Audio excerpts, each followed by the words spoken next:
Hello, Professor Doug here.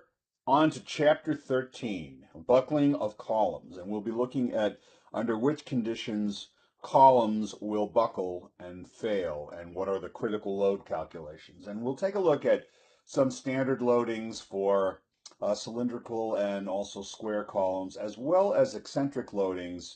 And we'll conclude with examining a column member of a truss. So let's get started with a fairly standard problem with a regularly loaded column. And this is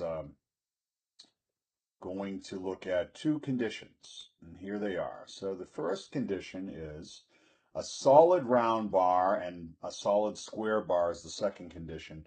And they're both have the same material, the same alloy of aluminum, the same elastic modulus, and the same cross-sectional area, which is given here, and the same length. And we want to find the critical buckling load, that's the P sub CR, using the Euler formula that you see here on the right, for each of these cross-sections, and which one withstands more of a buckling load. So let's just kind of start with what are the parameters given. There's our elastic modulus. Remember, we want to convert GPa to PA. There's our cross-sectional area for both of these, right? So that's interesting. And we want to convert it to meters squared from millimeters squared. The length is the same for both, 2.5 meters. And the yield strength given is 97 megapascals, and so it's 97 times 10 to the 6. So this is the given information, nothing new, just converting into common units. All right, now on the right, we have buckling equations shown with the K value, the K constant in the denominator for each of these conditions. And what are our conditions? Our conditions are one end fixed and the other end is free. So we're going to select a K value of 2 based on what you see here in the graphics, right? And that should be apparent, fixed slash free. Okay, so the calculations are already done, but let's dig into how these were achieved. So for the solid round bar, since they both have the same cross-sectional area of 600 times 10 to the minus 6 square meters, which is 600 millimeters squared, we want to back out from that the diameter for the solid round bar and the length of one of the sides for the solid square bar. Once we know those values, we can then plug them into the area moment of inertia equations, and then the I for inertia would go in the numerator along with the elastic modulus and pi squared. We know our K factor, we know the length, and we have everything we need. So really the most challenging part of this is just to back out the diameter and the side for the solid round bar and the square bar respectively. So the diameter is going to be the square root of 4a over pi for the round bar, because that just simply is a rearrangement of pi over 4d squared equals the area. Okay, so that's given. And then from that, we can take that diameter and multiply, raise it to the fourth power, multiply by pi, and divide by 64. That's for a circular cross section to get the moment of inertia. There it is. And then for the square bar, since each side is s, then it's just s to the fourth is goes into the inertia formula, but we need s, so that's just the square root of the area, because you have one side times another, and they're identical on the opposite parts of the square. So it's the square root of the area, and I did it in meters. So everything's in meters. There's our inertia, 1/12 s to the fourth. That's the same as 1/12 bh cubed, right? So if s is equal to all of the sides are s, then it's just 1/12 s to the fourth. Okay, so then we just plug those into our Euler formula, which we have here. Pi squared times the elastic modulus in pascals times the area moment of inertia for each of these, and that was calculated. We just showed you how to do that. Then divide by KL in parentheses squared. K is the factor here for the condition shown, the loading factor, and then L is the length. So we have everything we need, and the calculations yield for us a critical loading for critical buckling load for the round bar of 814.3 newtons and for the square bar of 852.7 newtons. So for the same cross-sectional area, the square column has a slightly higher critical buckling load versus the circular column. So rather than, if you need to work with this in a design, to increase the buckling load without increasing the cross-sectional area, you'd use a hollow tube section due to the higher moment of inertia in the hollow tube sections. So that problem was fairly straightforward, comparing two different configurations of columns under the same loading, under the same loading condition, rather, under the same strength and material and length. Here we have a problem from the Hibbeler text, and this one is an eccentric loading. So for this one, we have to use the secant formula. All right, so I'm going to make this a little larger so we can see what's happening with the loading. So the loading is, this is called eccentrically loaded. It's not loaded in the center, and it's a steel tubing. So you have an outer and inner dimensions on this, right? And there's your eccentric load, is the 3-inch offset from the center axis. All right, so given that, we want to put in all our parameters that we know. We have an 8-inch square that was given in the problem, and a cross-sectional area then is calculated. Let's see if I can get this mouse to behave.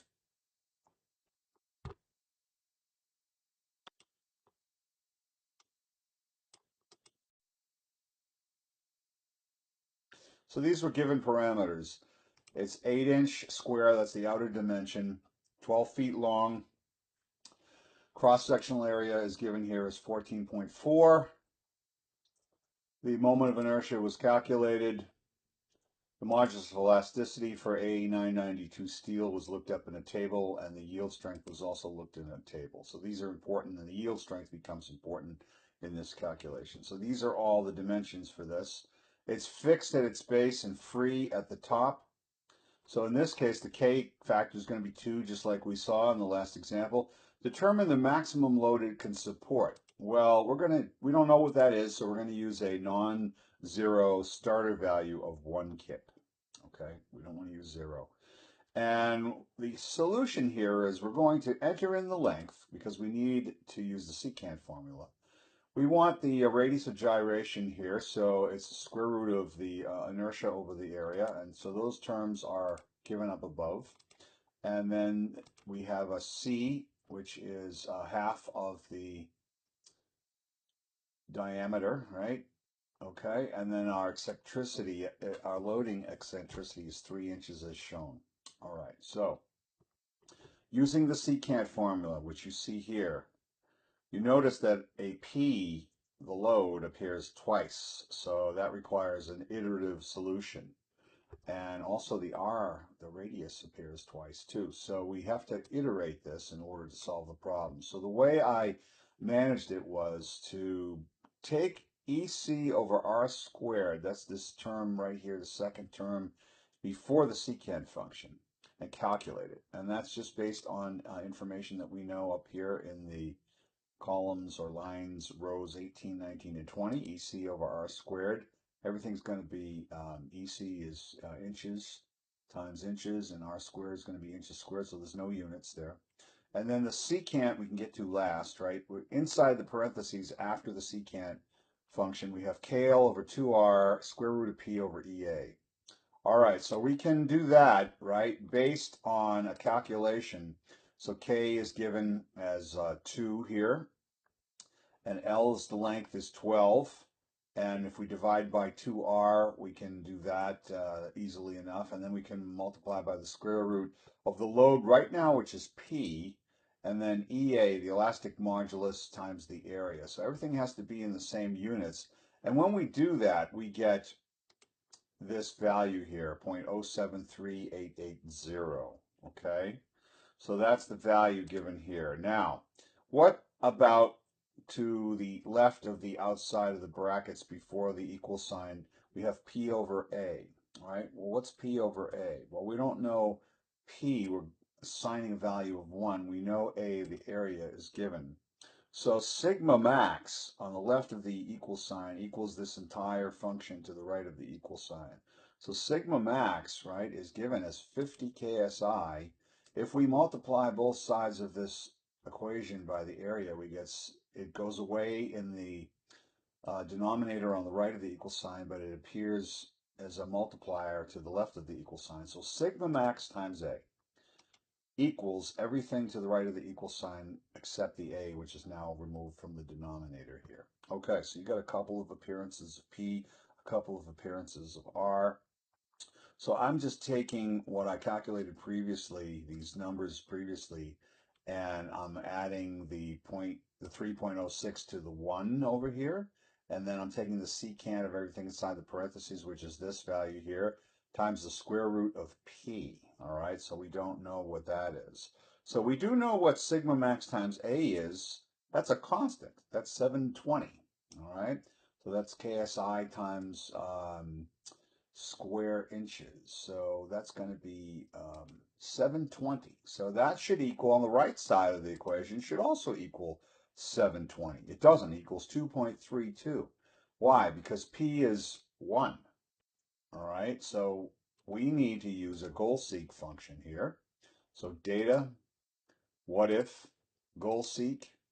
And what we're going to do here is we're going to set this cell that's flashing equal to 720, because that's the equality on the left side of the equal sign, by changing the load, as it appears twice in the secant function here. And you can see it's iterating. We end up with about 200. So our load is 200. Okay, so that's great. So then we want to assess buckling. All right, we want to assess buckling here. So P equals P critical, and we use the Euler formula. We end up with 452.05 kips.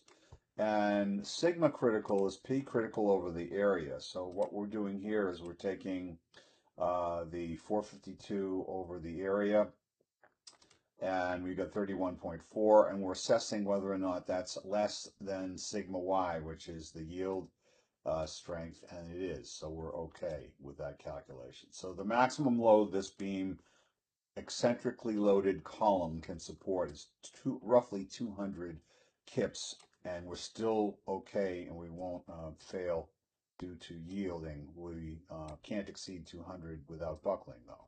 So hopefully this is illustrative of the issue. But you can see how I broke down everything here on the right into an iterative solution done in parts and then put back together into this equation here so that I could come up with the answer.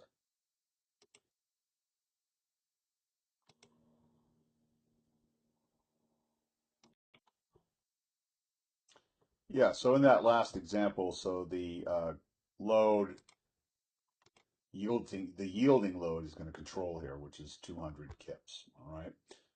So we can't exceed that, or else the column will yield before it buckles. So we're going to move on to a truss problems.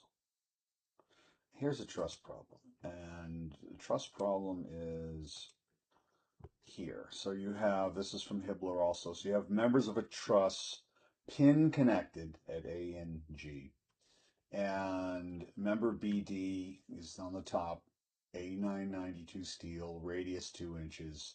What's the maximum load that can be supported by the truss without causing member BD to buckle? Okay, so we're going to have to cut the truss, as you see in this lower diagram, but let's look at the geometry of this. The modulus of elasticity for A992 steel is looked up in a table. Here it is. The yield stress is also from the same table, 50. The radius was given as 2, so the diameter is 4 inches, and then we can easily calculate the area, 1/4 pi d squared, and the moment of inertia is pi d to the 4th over 64. So there, it happened to be the same number, which is interesting. And then we've got our members. They're either going to be 16 feet or 12 feet, or the members at an angle are going to be used some kind of Pythagorean geometry to determine those, right? So right now we're working with 16 feet horizontally and then 12 feet vertically for member lengths.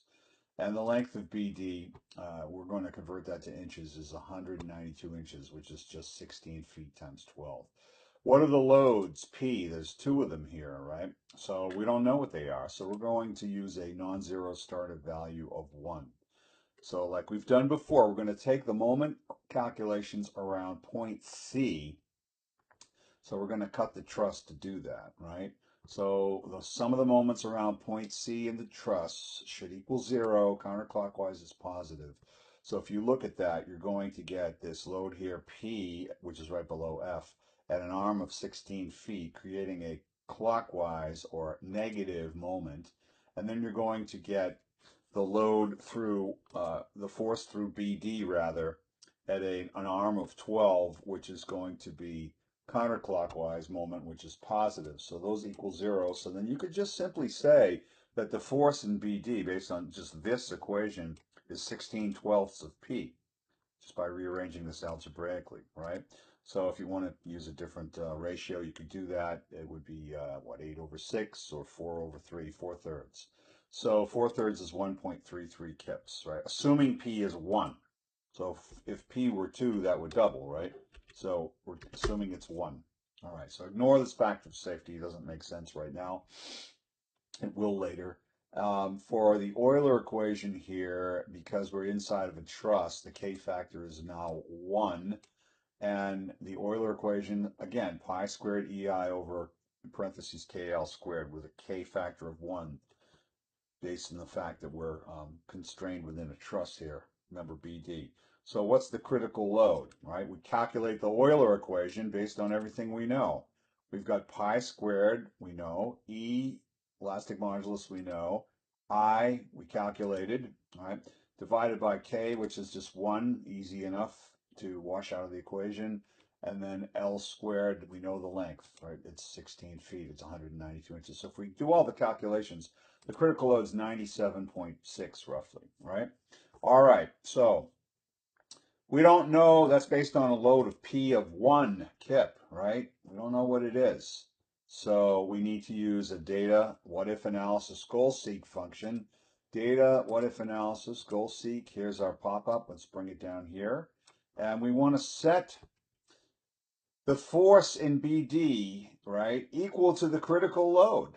So we're going to set the force in BD here equal to P critical by changing the load. So I have to type in 97.57.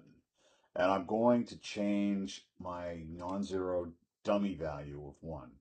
And it's going to iterate to the answer. There it is. I get 73.17 kips, and that gives me a factor of safety that makes sense, because the factor of safety here is just the critical over the actual load. So I'm taking 97.57 and divided by 73.1775. I got 1.33, which is a good looking factor of safety for this. And then we have to check our sigma critical versus sigma yield, not the P critical versus P yield, but the sigma values. So I have to take my P critical and divide by the area. My P critical here is should be the force in the member, right? So that's B25 here. Yep, here's P critical down here. 97.57 divided by the cross-sectional area, I get 7.76. My yield stress was 50. Okay, so I'm doing a little true-false analysis here. Is the P critical over the area, which is sigma critical, less than sigma y, yield stress, right? And it'll return 1 if true and 0 is false. So this is an if statement that I have here, and binary outcome. So the answer is 1, yes. And this is less than 50. So you could do this. That's why I set it up this way, for be iterative for other inputs. And so it is true, and so we're okay. And if it's false, the member would yield before axial force P achieves the critical load.